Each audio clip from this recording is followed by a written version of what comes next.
Well, well, if it so did we not record any of it or just the video? Girl, we just didn't do the video, but that's all right. We back again. So now we doing brains, shit happens.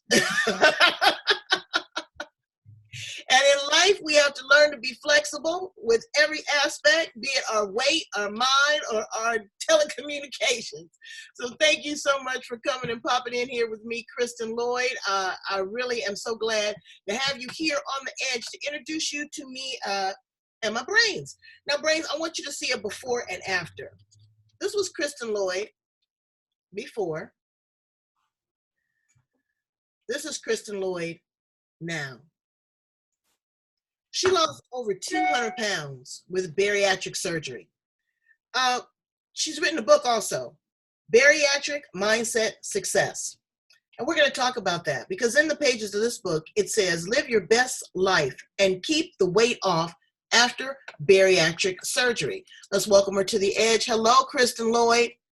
Hello. Thank you for having me, April. Get you a proper introduction, girl. I'm so glad you're flexible.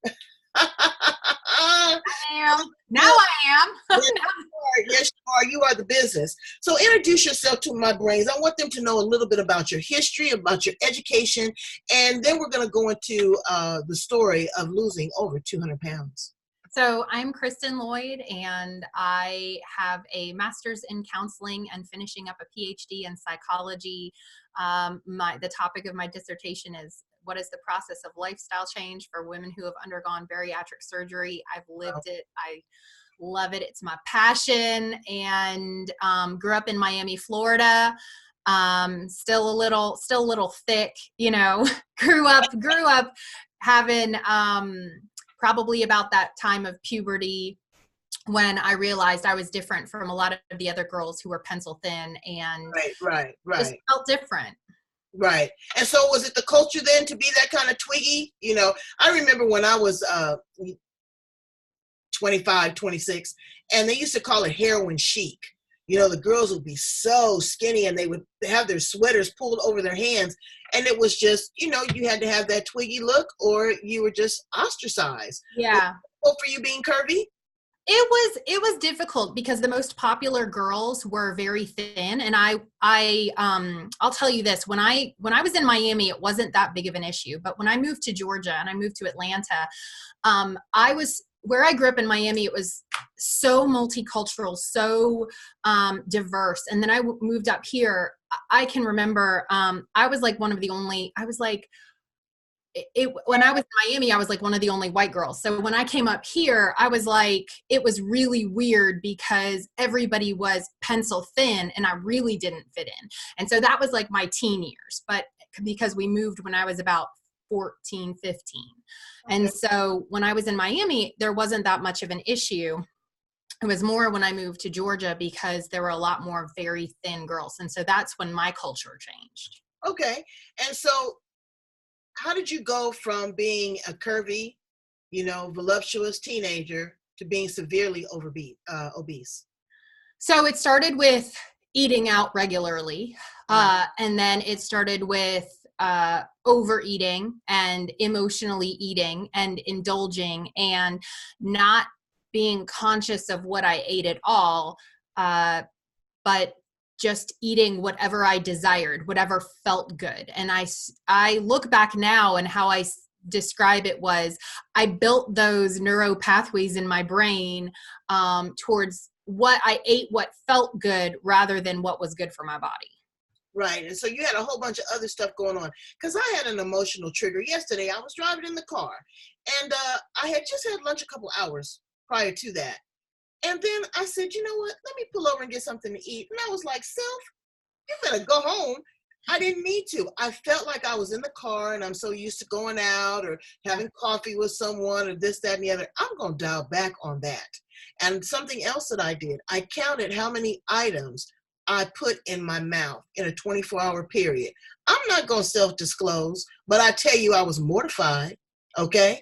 And so now with that snapshot, I have a template to say, you know what, this is not good. Watch what you're putting in your mouth. Every time you get in the car, you don't have to be pulling in, driving in, picking up, restauranting, none of that kind of stuff. Right. So, and then you have this emotional stuff that's going on as well. Right. What was your aha moment? Was it health reasons? Did you have other contributing factors that caused you to, because bariatric surgery is pretty serious. It's pretty serious surgery. There were two different aha moments. The first one was when I didn't think I could get pregnant, and I was already married at that time. And the doctor said, go have weight loss surgery first, because I was losing and gaining the same 50 pounds over and over and over.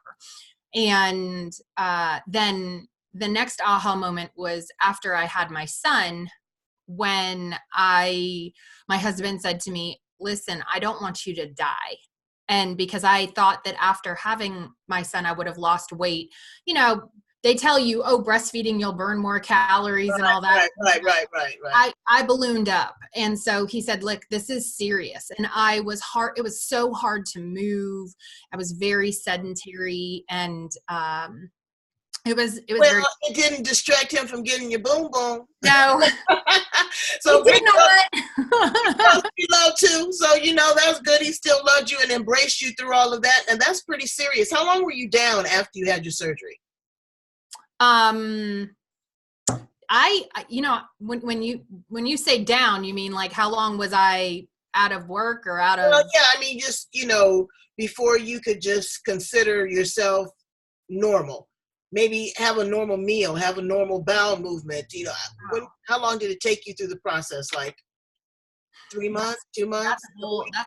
That's a whole process. There's so many different parts of that, because after I had surgery, I had my surgery in Seattle, and we had just moved to Atlanta. So I took a plane 3 days after surgery. I had an 11-month-old, so I was still watching him. So I would say that I was on my post-op diet, where it was just liquids for 2 weeks, and then another 2 weeks on soft foods, and then another week on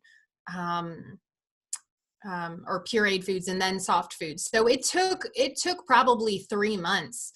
I remember that Thanksgiving, I had surgery in October, and that Thanksgiving was 6 weeks out. And I remember having this teeny tiny saucer of a plate where I had a little bit of turkey and some vegetables. But even at that point, I couldn't have like Brussels sprouts because my stomach wasn't ready for it yet. Well, I had did something. Now, this was not to the extreme that you've experienced, but I did a colon cleanse. And after I did the colon cleanse, it wasn't a colonic, okay? That's my next adventure. But I went and I had a steak about 8 or 9 days after that. Girl, I thought I had died and went to hell. Yeah. It churned and went through my body. It took like 3 or 4 days to digest. Yeah. So I can just imagine reintroducing solid foods into your diet, what that could do, what that could feel like. Okay, so now you look in the mirror and you see this new sexy self. Yep. Like, what is this? Some people are going to see sagging skin. Oh, yeah. Some people are going to recognize a whole new different person. Some people's mate is not going to be down with this. Tell us about mentally some of the challenges that people that go through these severe surgeries, and I call them serious because they are serious. Yeah, so, no, it is serious. The body image. Losing 200 pounds is too little people. Yeah, the body image piece is huge. And then, of course, the boobs are pointing down, the stomach's pointing down, and you've got to suck everything in. And there are a lot of people that have a lot more hanging skin than I do. And so a lot of times a lot of the women that I talk to will really struggle with seeing themselves as beautiful or sexy post-op. And I think that that's part of the body image stuff that happens. And can they go and get that skin surgery? Sure. But in the meantime, body acceptance is very important. And a lot of the things that people will struggle with mentally and emotionally, initially the confidence comes back with your clothes on, right? Right. There are other issues in terms of setting boundaries and people pleasing and self-doubt. Like, can I do this? Can I keep it off? Right. Do I trust myself? So there's a lot of mental head stuff going on. commitments to oneself. There's so many different things. There's also quite a few women that I work with that are single. So now they're dating for the first time and putting themselves out. Right. And seeing how that's going to work for them. Mm-hmm. Let me ask you something. Now, is this considered like a cosmetic surgery? I know it just depends, but for the most part, these type of insurance are not covered by insurance. These type of surgery. Some weight loss surgeries are, and it's also, this is something that we're all still lobbying for and on, because obesity is a very complex issue. It is not as simple as, oh, you just ate too much. It's really complex. There are genetic factors, there are psychobiological factors, there are a lot of different issues, hormone issues and things like that, because there are some people who, no matter what plan they're on, they try to lose weight. And one of the reasons I chose weight loss surgery is that I got to a certain point where I said this a little while ago, I was gaining and losing the same 50 pounds over and over. Although for me, weight loss surgery was not covered by insurance. One of the things that I think that it really helps with is it gives you like a biological reset, because it resets the hunger hormones in your stomach, leptin, ghrelin, which I talk about in my book. It talks about, even though I'm not a medical professional, but it's important that we understand how our bodies interact with our brains and why we might be craving certain things. But to answer your question about the weight loss surgery, it's not covered across the board, and we're still lobbying to get it covered, because there are so many people who need this type of surgery to get that reset in order to get some of their other health issues taken care of. But see, and this is the system, is some people say, okay, you get the weight off and that'll help you with all these other health issues. Right. However, sometimes you can't lose the weight until it's like which comes first, the chicken or the egg? Exactly. And it's a lot of work. So you've written this great book to help others. Yep. You have a great coaching program. Yep. And tell us a little bit about that. So right now I have a coaching program exclusively for women. I will have a coaching program in the next couple months that is coming for men. I keep it separate because so many of the women that I work with, you may or may not know this, but a lot of the women who are also struggling with obesity also have some form of childhood trauma or sexual trauma. And so it's really important that we kind of keep women to share. Another thing, men tend to lose weight quicker than women. Right. And right. You get pissed off because Mr. Magnificent done lost 15 pounds, and here I am, laying there like lunch meat. I'm just as mad. Like, seriously. And we look at a crouton and gain weight, right? Exactly. So that's crazy. So you have taken on a very erotic hobby. You did. Oh, yeah. You took this on prior too. Don't think you did away without talking about it. Yes. She had that bariatric surgery, but before that, she was doing some belly dancing. Okay, so those muscles was already tight. What? And shaking those hips. And she's over, what, 5'11"? 5'11". Girl, tell us all about that. So I was overseas for about a year and thought, well, what can I do with my extra time while I'm over here? And so I got some in-home belly dance lessons. And so that is something that I think is super fun to take on some belly dance classes. And I thought it also would be, something that I could do with this new physique. And it's very erotic. It's very erotic. And you know what? You see, most belly dancers are thick girls. Yeah, they are.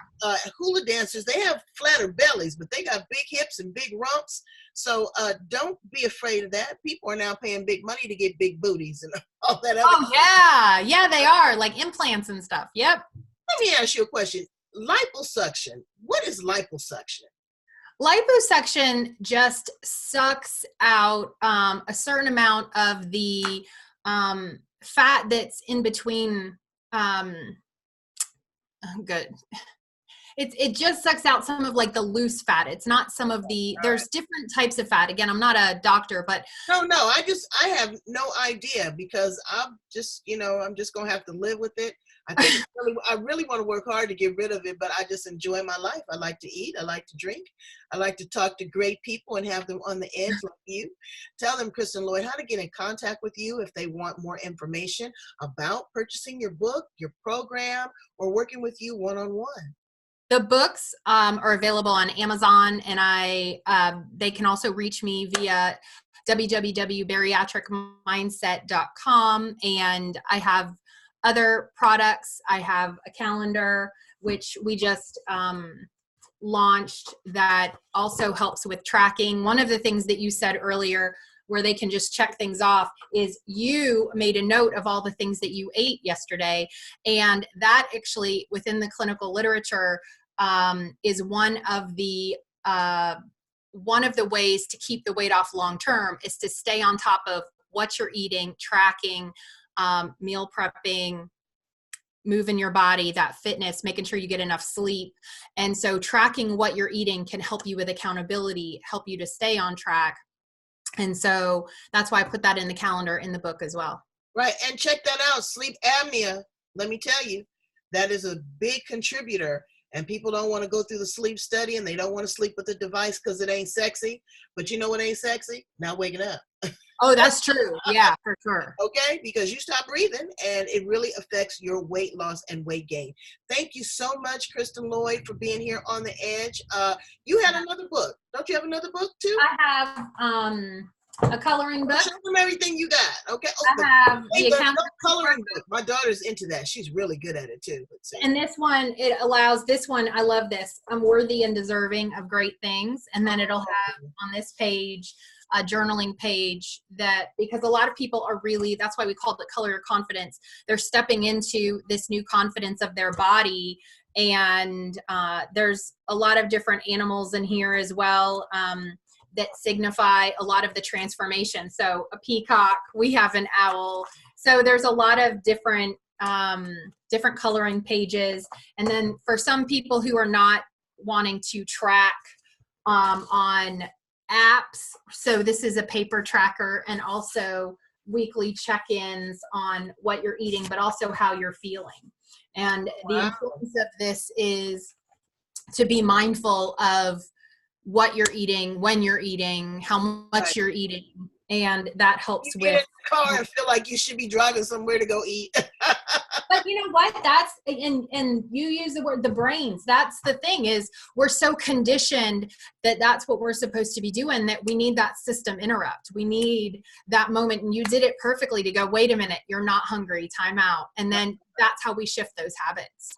Well, thank you. And thank you for, re-engaging and staying on top of it, and dedicating your education and your life to really mentoring this population, because this is a very niche market. Everybody's not going to go through it. Everybody can't afford it. Right. Everybody doesn't have the mindset. They don't have the support. So if you got it, go check her out. She's awesome sauce. Thank you so much for being here on The Edge. Thanks for having me. Kristin Lloyd. I love you, brains, from the bottom of my socks, because my heart just is not deep enough. Bye.